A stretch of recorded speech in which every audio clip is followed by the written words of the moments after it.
খবরের বিবর্তন, মানুষের কথা মানুষের কাছে পৌঁছে দেয়, কোনো বাবুদের কাছে লেজুর বাঁধা নয়। টিএমসি যে অপশাসন প্রত্যেক বিধানসভা স্তরে সেটা আমরা তুলে ধরছি, যাকে আমরা বলেছি প্রশাসনকে আমরা চার্জশিট দিচ্ছি।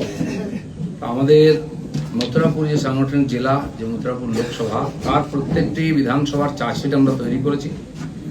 আজকে এখানে মথুরাপুরে পাথর প্রতিমা যে আছে চার্জশিট, সেটা পড়ে শোনানো, আমরা তার কপি আপনাদের দিচ্ছি। এছাড়াও আরও 4-5টি বিধানসভার চার্জশিট এখানে আমরা রিলিজ করছি।